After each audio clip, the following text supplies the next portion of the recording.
Okay, this is Chapter 3, The Destroyer, Part 1, from the Great Scroll, back in the days of the Exodus. This happened in Egypt, and what they experienced, and what you and I, all of us, is going to experience in a much more sinister way than back then. Men forget the days of the destroyer. Only the wise know where it went and when it will return on its appointed hour.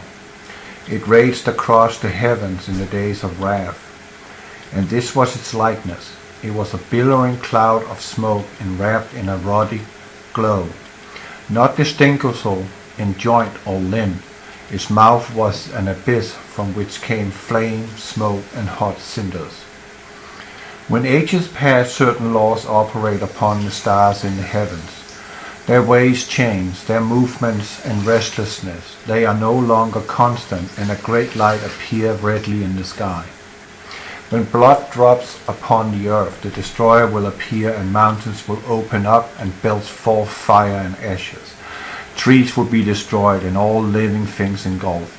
Waters will be swallowed up by the land, and seas will boil. The heavens will burn brightly and redly. There will be a copper hue over the face of the land, followed by the day of darkness. A new moon will appear and break up and fall. The people will scatter in madness. They will hear the trumpet and battle cry of the destroyer, and will seek refuge in the den in the earth. Terror will eat away their hearts, and their courage will flow from them like water from a broken pitcher. They will be eaten up by the flames and wrath, and consumed by the breath of the destroyer. Thus the days of heavenly wrath which have gone, and thus it will be in the days of doom when it comes again. The times of its coming and going are known unto the wise. They are the signs and the times which shall precede the destroyer's return. 110 generations shall pass into the west, and nations will rise and fall. Men will fly in the air as birds, and swim in the seas as fishes. Men will talk peace with one another, and hypocrisy and deceit shall have their day. Women will be as men, and men as women. Passion will be a plaything of men. A nation of soothsayers shall rise and fall, and their tongue shall be speech learned. A nation of lawgivers shall rule the earth and pass away into nothingness. One worship will pass unto the four quarters of the earth, talking peace and bringing war. A nation of the sea shall be greater than any other, but it will be as a rotten apple to the core, and it will not endure. A nation of traitors will destroy men with wonders, and it shall have its day. Then shall high strive with low, the north with south, the east with west, and the light with darkness. Men shall be divided in their races, and children shall be born as strangers amongst them. Brothers shall strive with brother, and husband with wife. Fathers will no longer instruct their sons, and their sons will be wayward. Women will become common property of men, and will no longer be held in regard of and respect. Then men will be at ease in their heart. They will seek they know not what, and uncertainty and doubt will trouble them. They will possess great riches, but be poor in spirit. Then will heavens tremble, and the earth will move. Men will quake in fear, and while terror walks with them, in the herald of doom will appear. They will come softly as thieves as to the tombs. We will no longer know them for what they are. Men will be deceived. The hour of the destroyer is at hand. In those days, men will have great book before them. Wisdom will be revealed. The few will be gathered for the stand of its hour of trial. The dauntless one will survive. The stout-hearted will not go down in destruction. Great God of all ages, alike to all who sets the trial of men, be merciful to our children in the days of doom. Man must suffer to be great, but hasten not his progress unduly. In the great winnowing Be not too harsh on the lesser among men. Even the son of a thief shall become your scribe. Part 2. O sentinels of the universe who watch for the destroyer, how long will your coming vigil last? O mortal men who wait without understanding, where will you hide yourself in the dreads and days of doom, when the heavens shall be torn apart and the skies rent in twain, in the days when children will turn grey-headed? This is the thing which will be seen. This is the terror your eyes will behold. This is the form of destruction that will rush upon you. There will be a great body of fire, the glowing head of many mouths, and eyes ever changing. Terrible teeth will be seen in the formless mouth, and fearful dark belly will glow redly from fires inside. Even the most stout-hearted man will tremble, and his bowels loosened. This is not a thing understandable to men. It will be a vast sky-spanning form enwrapping earth, burning with many hues within wide-open mouth. These will descend to sweep across the face of the land, engulfing all in its yawning jaws. The greatest warriors will be charged again and wane. The fangs will fall out, and lo, they are terror-inspiring things of cold-hardened water. Great boulders will be hurled upon men, crushing them into red powder. As the great salt sea, waters shall rise in its train, and roaring torrents pour towards the land. Even the heroes among mortal men will be overcome with madness. As moths fly swiftly to their doom into the burning flame, so will these men rush into their own destruction. The flames going before them will devour all the works of men. The waters following will sweep away whatever remains. The dew of death will fall softly, as grey carpet over the cleared land. Men will cry out in their madness, "O whatever being there is, save us from this tall form of terror. Save us from the grey dew of death." Part 3. The doom shape called the Destroyer in Egypt was seen in all the lands whereabouts. Its color was a bright and fiery, its appearance changing unstable. It twisted about itself like a coil, like water bubbling into a pool from an underground supply, and all men agreed it was the most fearful sight. It was not of a great comet or loosened star, being more like a fiery body of flame. Its movement on high were slow. Below it swirled in the manner of smoke, and it remained close to the sun, whose face it hid. There was a bloody redness about it, which changed as it passed along its course. It caused death and destruction, and its rising and setting. It swept the earth with grey cinder rain and caused many plagues, hunger, and other evils. It bit the skin of men and beasts until they became molted with sores. The earth was troubled and in shock. The hills and mountains moved and rocked. A dark smoke filled heaven, bowed over earth, and a great howl came to the ears of men, borne to them upon the wings of the wind. It was a cry of the dark Lord, the master of dread. Thick clouds and fiery smoke passed before him, and there was an awful hail and hot stones and coals of fire.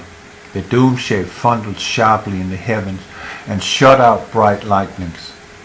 The channels of water were turned back onto themselves when the land tilted, and the great trees were tossed about and snapped like twigs. Then a voice like 10,000 trumpets was heard over the wilderness, and before its burning breath the flames parted. The whole of the land moved, and mountains melted.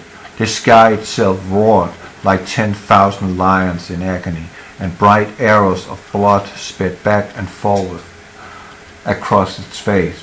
Earth swelled up like a bread upon the hearth. This was the aspect of the doom shape called the Destroyer, when it appeared in the days long gone, in the olden times. It is thus described in the old records, few of which remains. It is said, when it appeared in the heavens above, earth splits open from the heat, like a nut roasted before the fire. Then flames shot up through the surface and leap about like fiery fence upon black blood. The moisture inside the land all dried up.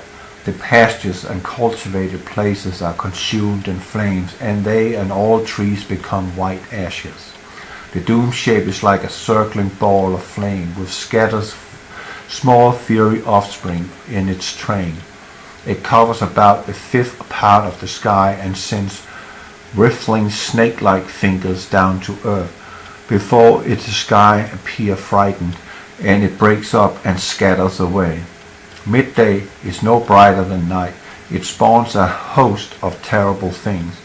These are things said of the Destroyer in the old records. Read them with soul and heart, knowing that the doom shape has its appointed time and it will return. It would be foolish to let them go unheeded. Now men say, such things are not destined for our days. May the great God above grant that this to be so. But come the day surely will, in accordance with his nature, man will be unprepared.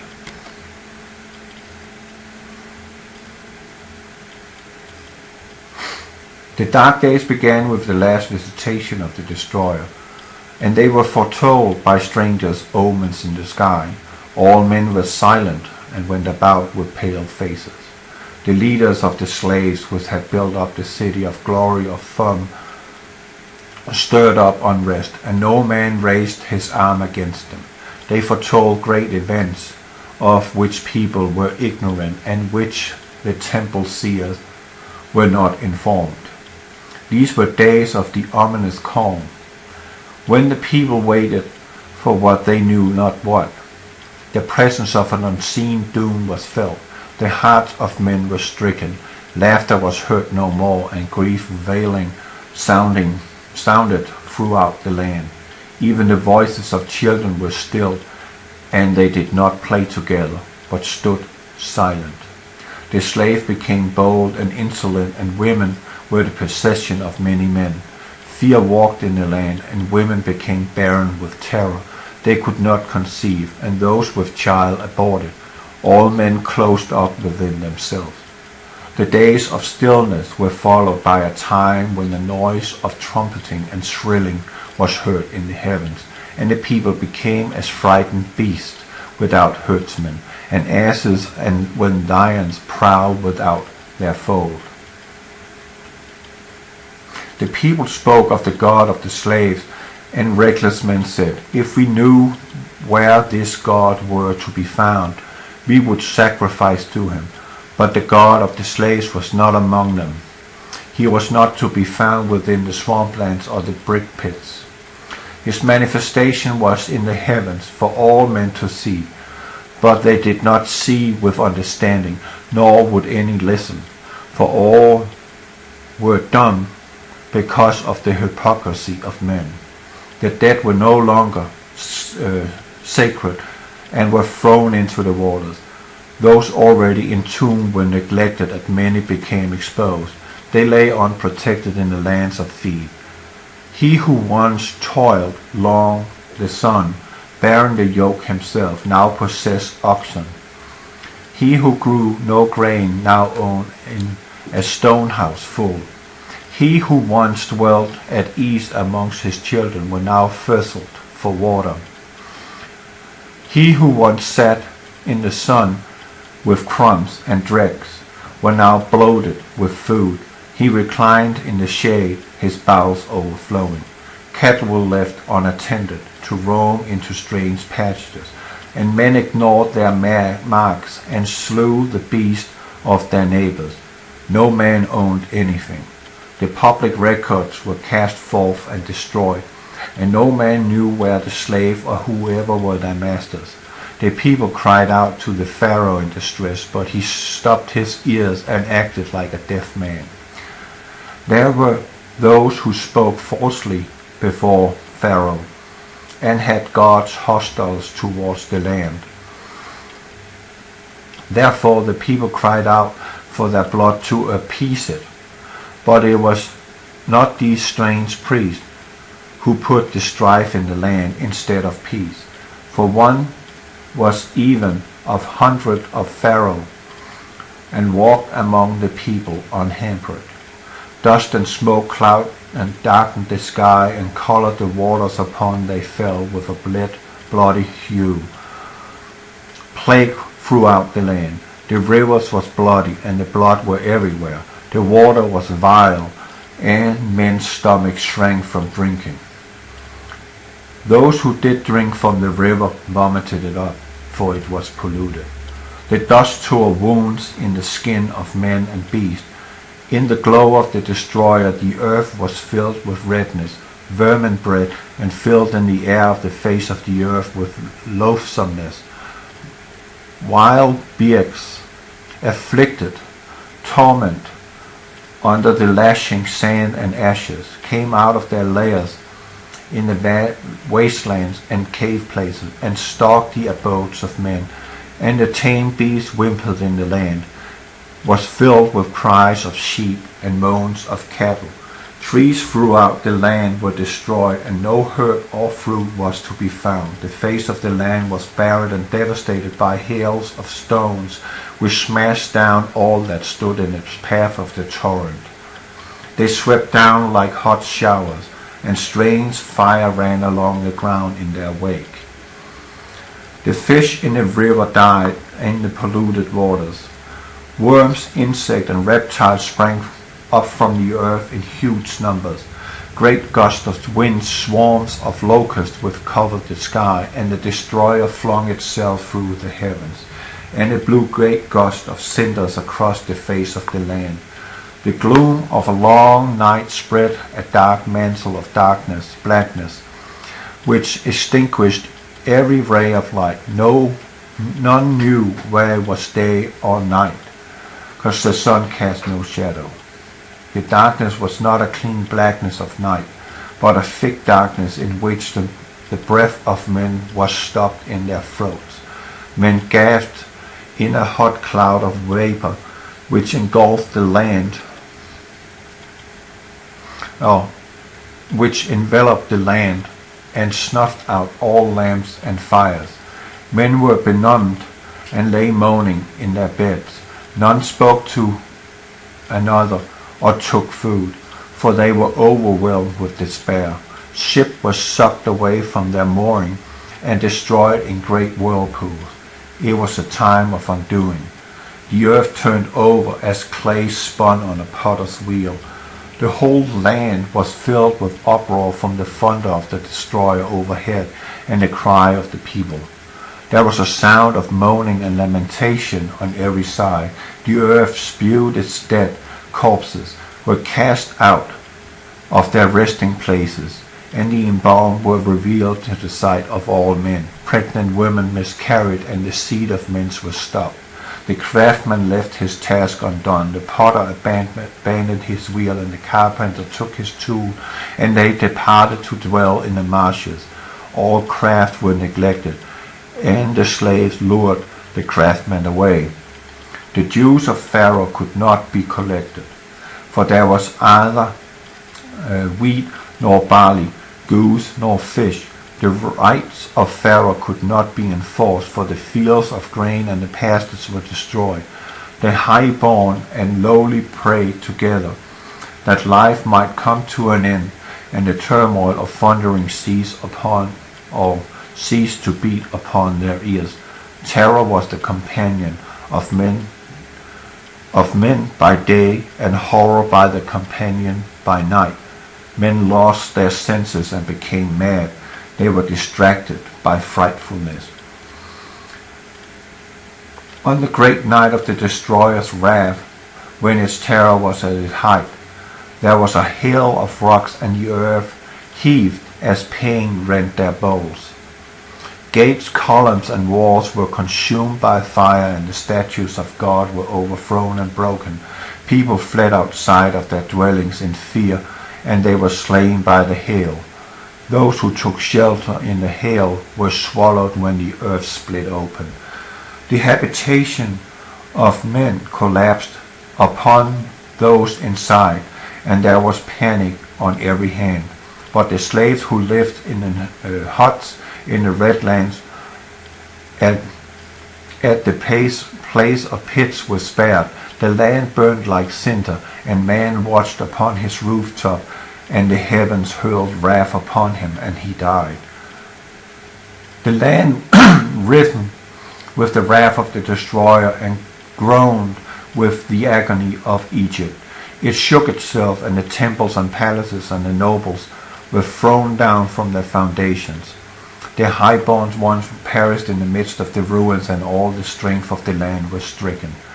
Even the great one, the firstborn Pharaoh, died with the highborn in the midst of the terror and falling stones. The children of princes were cast out to the streets, and those who were not cast out died within their abodes. There were 9 days of darkness and of evil, while the tempest raged such as never seen before. When it passed away, brother buried brother throughout the land. Men rose up against those in authority and fled from the cities to dwell in tents in the outlands. Egypt lacked great men to deal with the times.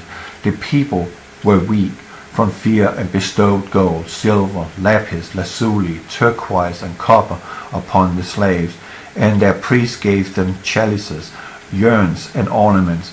Pharaoh alone remained calm and strong in the midst of confusion. The people turned to wickedness and their weakness and despair. Harlots walked the streets unshamed. Women paraded their limbs and flaunted their womanly charms. Highborn women were in rags, and the virtuous one was mocked. The slaves spared by the destroyer left the accursed land forthwith. Their multitude moved in the gloom of half-dawn, onto the mantle of fine swirly grey ash, leaving the burnt fields and shattered cities behind them. Many Egyptians attached themselves to the host, for no one who was great led them forth. A priest, prince of the inner courtyard, Moses. Fire mounted upon high in his burning left, which the enemies of Egypt. It rose up from the ground as a fountain and hung as a curtain in the sky. In 7 days by rim war, the accused ones journeyed to the waters. They crossed the heaving wilderness, while the hills melted around them.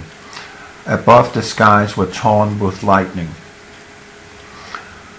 They were sped by terror, but their feet became entangled in the land, and the wilderness shut them in.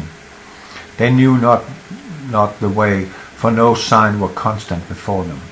They turned before Noshari and stopped at Shukoth, the place of quarries. They passed the waters of Maha and came to the valley of Pikaruth and northward Mara. They came up against the waters which blocked their way, and their hearts were in despair.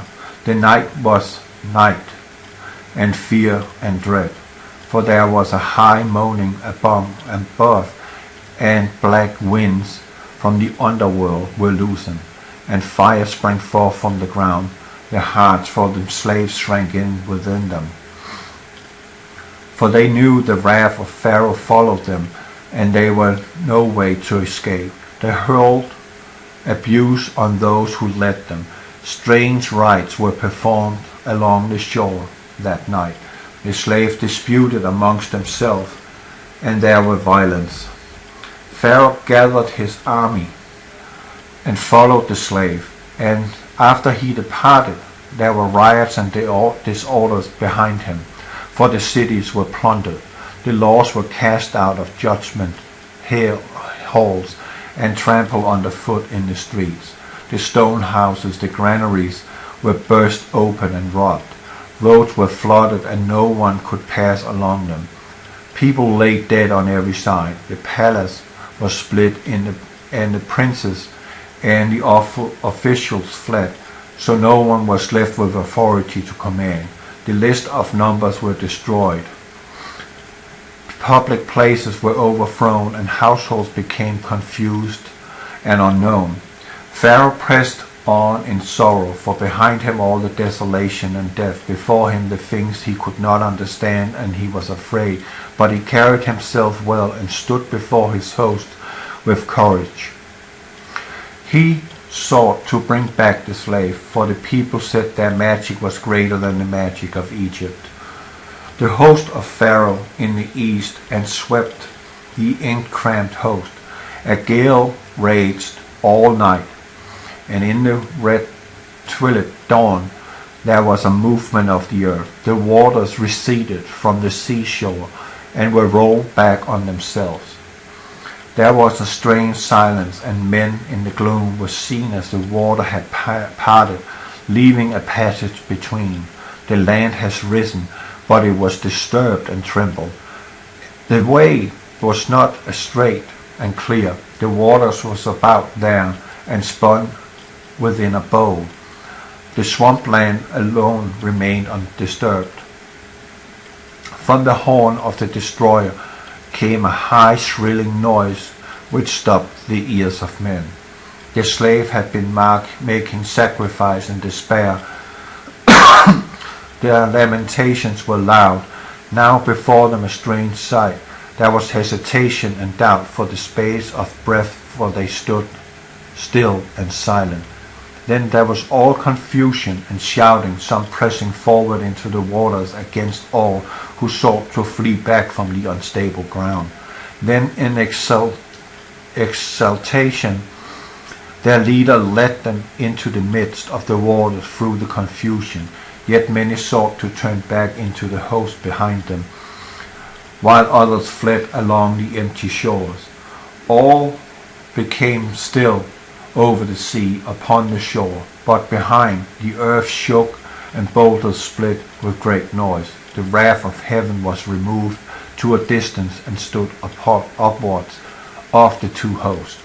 Still the host of Pharaoh held his rank, firm in resolve before the strange and awful happening, and undaunted by the fury which raged by their side.